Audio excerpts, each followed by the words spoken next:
안녕하세요. 함께하는 각자 도생 피지오프입니다. 네, 오늘 주제는 도수치료 전망과 과제라는 내용으로 지난 멤버십 영상에 이어서 이제 후속 영상이 되겠습니다. 제가 오랜만에 함께하는 각자 도생이라는 또 구호를 또 한번 넣어봤어요.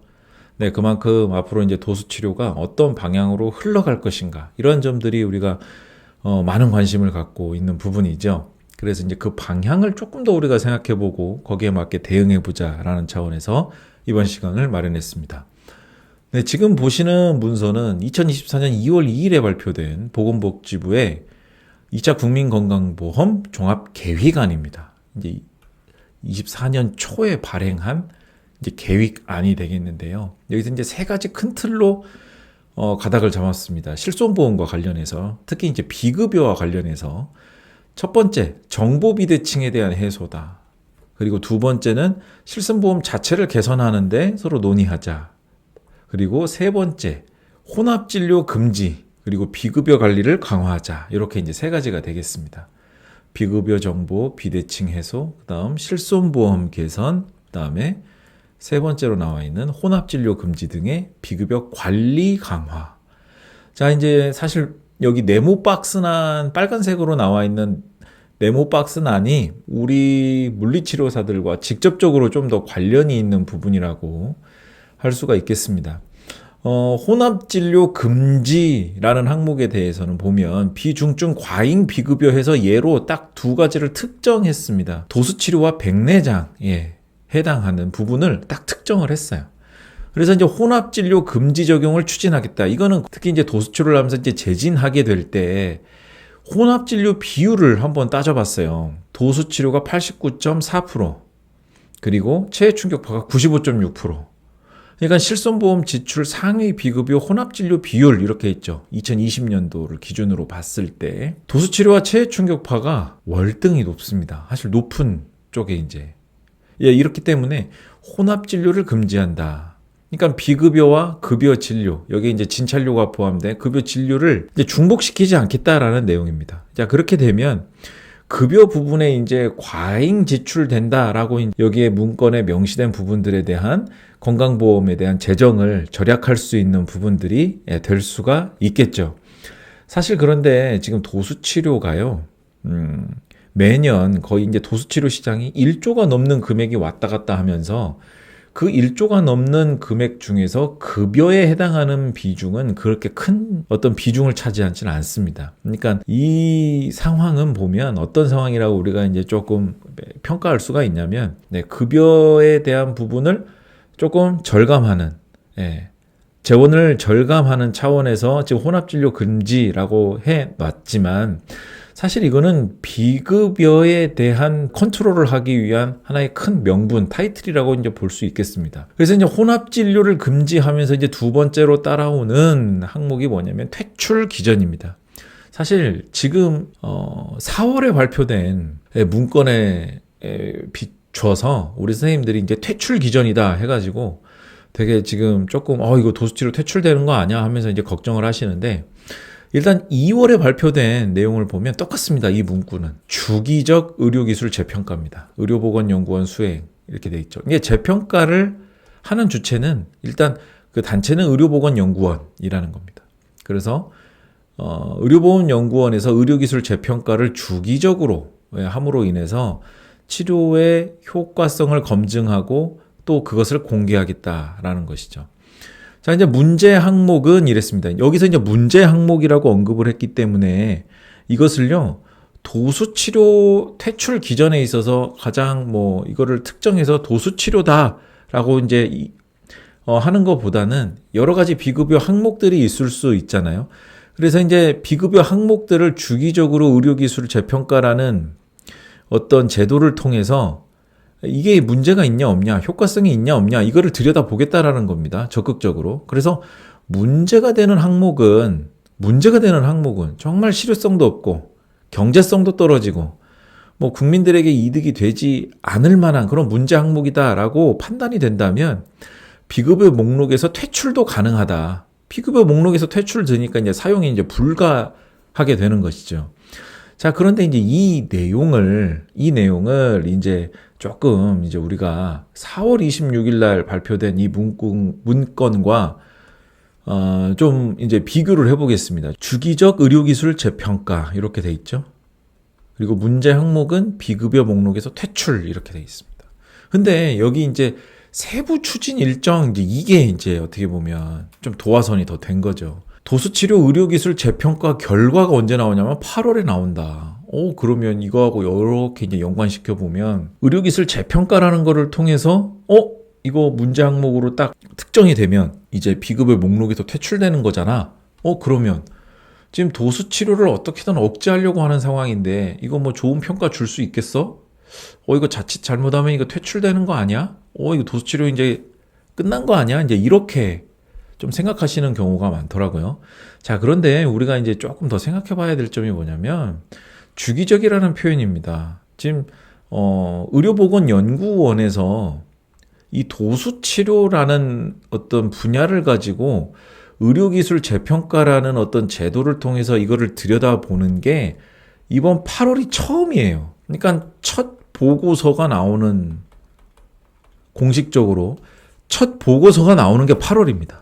근데 이제 첫 보고서가 이제 나온 것뿐인데 그 첫 보고서에 대한 어떤 내용을 가지고 비급여 목록에서 퇴출할 만한 상황이 되려면 이 첫 보고서에 대한 내용이 굉장히 파격적이고 굉장히 공격적이면서 이런 내용이 이게 도수치료에 대한 어떤 그 견해나 어떤 평가가 파격적이고 공격적이고 굉장히 부정적인 이런 내용들로 포함이 되어야 이제 문제 항목으로 지정될 수 있는 것이지 그렇지 않다면 8월에 이런 재평가 결과가 나온다고 그래서 바로 퇴출 대상이 되는 이런 부분은 아니라고 보여집니다. 그렇게 된다는 것이 굉장히 쉬운 게 아니거든요. 2항에 이제 나와 있는 법을 보면 고시 개정이라고 되어 있습니다. 비중증이면서 남용이 우려되는 일부 비급여와 병행되는 급여를 제한할 시에 수가 고시 개정이 필요하다. 그러니까 이제 이를테면 이런 거예요. 도수치료를 예를 들어서 여기에 예로 아까 2월에서는 여기를 도수치료 그리고 여기를 백내장이라고 예를 들었으니까 자 그러면 도수치료와 병행되는 급여 제한이라면 뭐가 있겠어요? 여기서 뭐 진료비라든가 아니면 일반 모달리티 이제 물리치료에 대한 청구가 될 수 있는데 자 이런 부분들을 제한한다면 수가 고시 개정을 해라 이거예요. 고시 개정이라는 건 무슨 뜻이냐면 말 그대로예요. 고시된 내용을 다시 수정해서 알리라는 거예요. 그러니까 우리가 지금 최근에 4월에 이제 공문을 받았어요.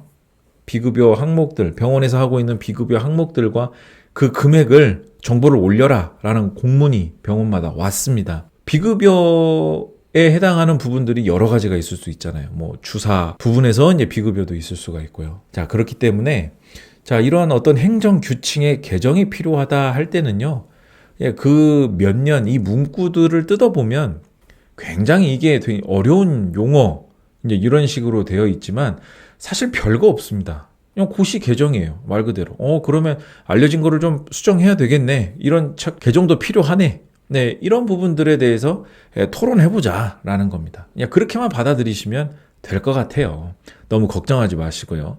그리고 이 퇴출 기전 마련이라는 것도 과정이 있는 겁니다. 제가 아까 말씀드렸던 것처럼 이 8월에 나오는 게 첫 보고서예요. 그러면 주기적이라는 표현이 들어가잖아요. 이건 주기적으로 의료기술 재평가라는 제도가 있습니다. 이게 의료기술 재평가라는 제도가 있어요. 그래서 여기에는 뭐 사실 도수치료뿐만 아니라 ICT, 그다음에 텐스 이런 부분들에 대해서 주기적으로 의료기술을 재평가합니다. 그래서 이거를 수가를 올려야 할 거냐 아니면 말아야 할 거냐 이런 부분에 대해서도 타당성 조사를 하면서 올려야 할지 말아야 할지 그 결정을 내리기 전에 의료기술 재평가라는 제도를 통해서 이런 것들을 다 들여봐요. 근데 이거는 물리치료만 뿐만 아니라 뭐 혈관 시술에 관한 것이나 뭐 여러 가지 각 과에 해당하는 의료 기술들을 재평가해서 이걸 어떻게 할 것인가, 비급여 목록에서 관리를 어떻게 할 것인가를 들여다보는 겁니다.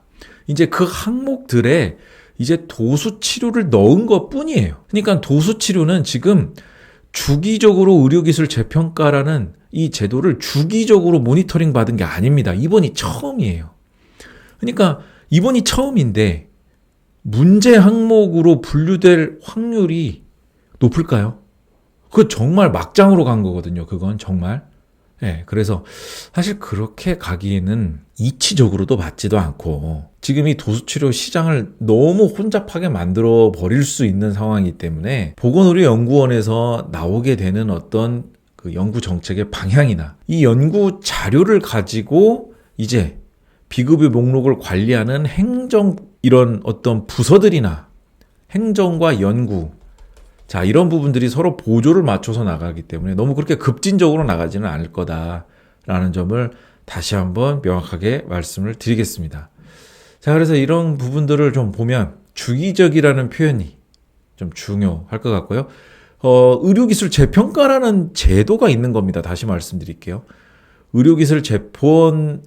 보건의료연구원 홈페이지에 가면 의료기술 재평가라는 제도 하에 이 탭이 따로 있어요.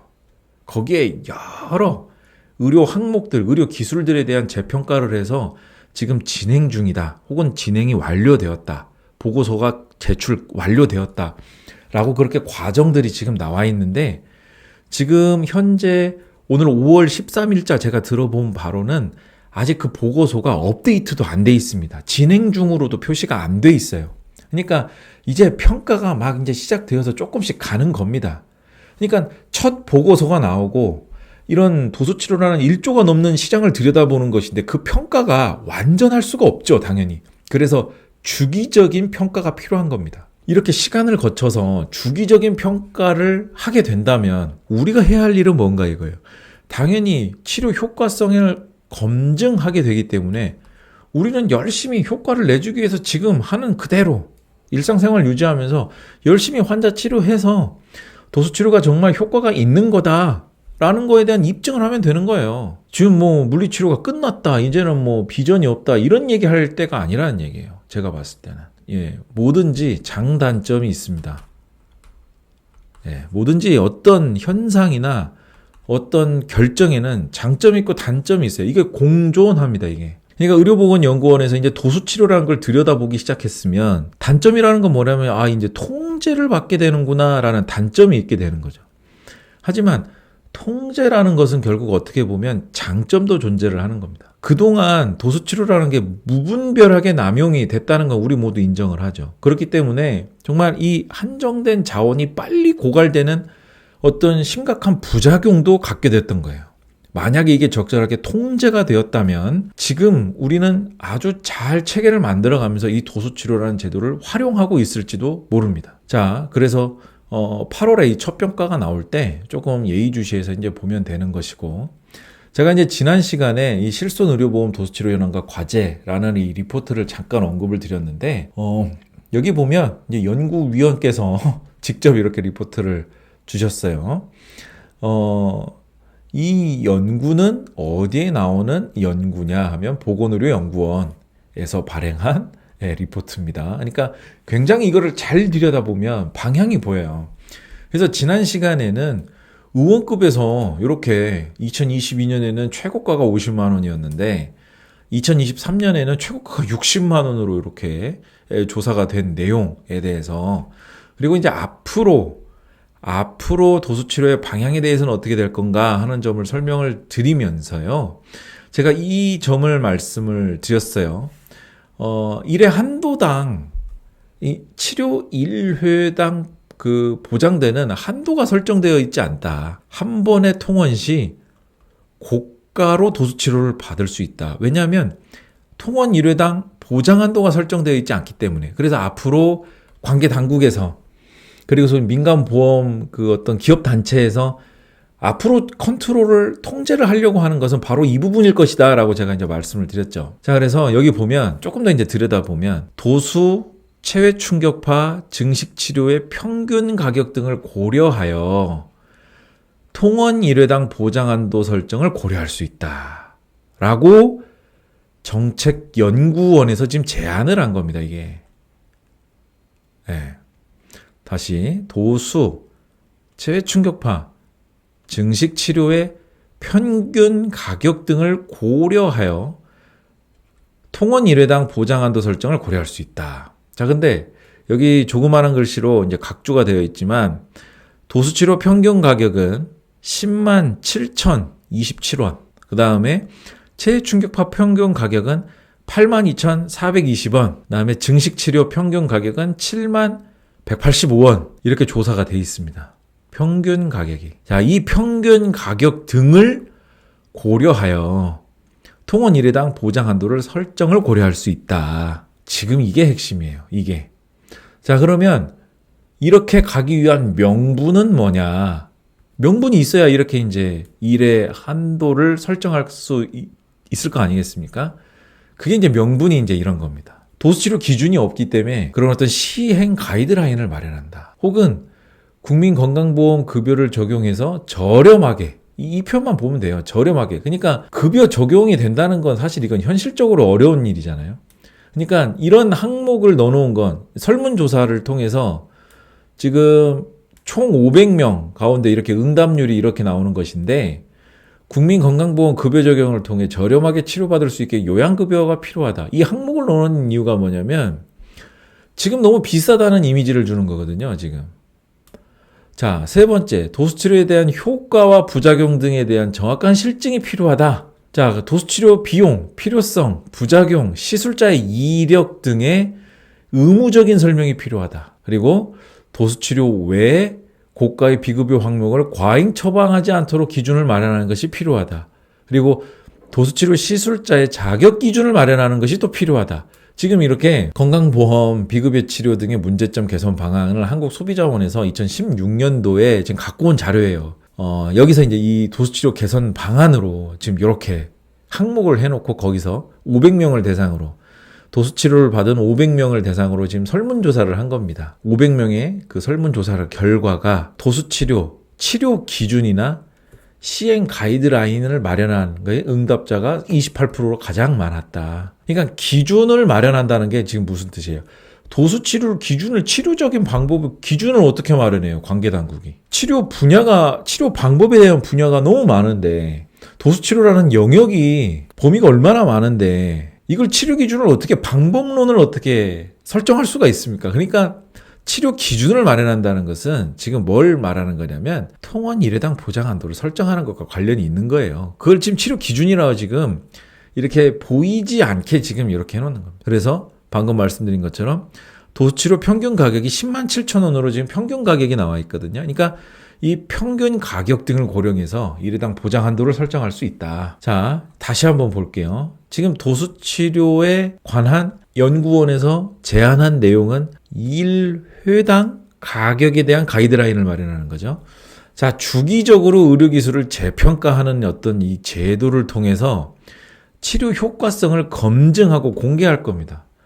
효과가 무조건 없다라고 결론 내릴 수가 없어요. 그렇게는 결론이 안 날 겁니다. 대신 현재 가격 대비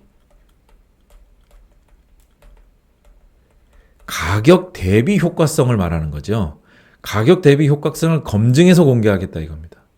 그러니까 가격은 높은데 효과성이 떨어진 다음은 이제 뭘로 잡히는 거예요? 문제 항목으로 잡히는 거죠. 그러니까 문제 항목으로 잡히지 않으려면 결국에는 시장의 반응은 어떻게 되겠어요? 지난 영상에서 말씀드린 대로 단가 인하가 되거나 아니면 혹은 이제 환자 입장에서 봤을 때는 3번 갈 거를 이제 한 번으로 줄이게 되고, 예. 이러다 보면 매출 감소. 이거는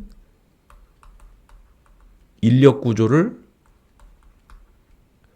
개편하는 이런 식으로 이제 가게 되는 거죠. 뭐 인력 구조 개편하면 뭐 되게 뭐 좋은 방향으로 이렇게 이미지를 심어주지만 이건 뭐예요? 인력 구조를 인원을 축소시킨다는 얘기죠.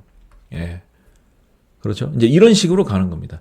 문제 항목으로 도수치료가 바로 이렇게 잡히는 것보다는 그러면 반발이 되게 심해요. 그냥 반발을 갖고 있지 않으면서도 이렇게 자연스럽게 흐름으로 갖고 갈 수 있는 거는 바로 이제 이런 방법들입니다. 가격 대비 효과성을 주기적으로 검증하고 그걸 공개하겠다. 그리고 이런 공개된 내용을 통해서 이게 문제 항목으로 들어갈 것인지 아닐 것인지를 계속 모니터링 하겠다. 이러는 겁니다. 자, 그래서 우리가 해야 할 것은 무엇인가 라는 점을 생각해 볼 때 지금 여기 평균 가격으로 제시된 게 이게 진짜 지금 어떻게 보면 문제가 되는 부분이에요. 그래서 지금 도수치료 평균 가격이 10만 원 정도 이제 남짓 되는 것인데, 이제 예를 들어서 1회당 치료 비용이 뭐 25만 원 혹은 20만 원 뭐 이런 식으로 간다고 하면 관계 당국에서 이제 이런 부분들이 비급여에 대한 어떤 행태를 관계 당국이 계속 더 꼼꼼하게 모니터링 할 거기 때문에 이 가격에 대한 어떤 부분에 굉장히 깊게 들여다볼 수밖에는 없거든요. 그러니까 그런 쪽에서 압력이 올 것이고, 또 한편으로는 이제 지금은 이제 이 할증이라는 것이 이제 개인이 얼마 쓰면 그 쓰는 만큼 할증이 되는 거기 때문에 아무래도 도수치료를 받는 횟수가 줄어들 수밖에는 없어요. 그러니까 그런 시장에 냉각되는 그런 어떤 압력이 또 이렇게 올 것이고, 그래서 양쪽으로 이렇게 압박을 받는 이런 상황이 될 수밖에는 없기 때문에 점점 위축될 수 있는 그런 상황이 된다. 자, 이런 쪽으로 지금 가닥이 잡히지 않을까 생각됩니다. 그래서 뭐 이번 8월에 도수치료가 뭐 퇴출된다, 뭐 이렇게 너무 극단적으로 우리가 생각하고 또 거기에서 우리가 걱정을 키워나가는 것은 조금 우리의 불안감만 더 가중시키는 내용이 될 수가 있겠고요. 어려운 상황이지만 여러분들 더 공부하시고 더 실력을 갖추시는 수밖에 없습니다. 그래서 비용도 비용이지만 정말 비용 대비 이 병원 혹은 이 치료사한테 내가 치료를 받는 것이 정말 가치 있는 일이다 라는 점을 환자나 고객이 느낄 수 있게 이렇게 우리가 준비하는 것이 필요하겠습니다. 우리가 어떻게 대비해야 할 것인가 라는 내용과 관련해서는 이전 영상을 같이 참고해 주시면 감사하겠습니다. 자, 그래서 오늘 이 영상을 통해서 앞으로 좀 이 도수치료가 어떤 방향으로 갈 것인가에 대해서 조금 부연 설명을 하는 취지로 이 영상을 준비했습니다. 시청해 주신 모든 분들 감사드립니다.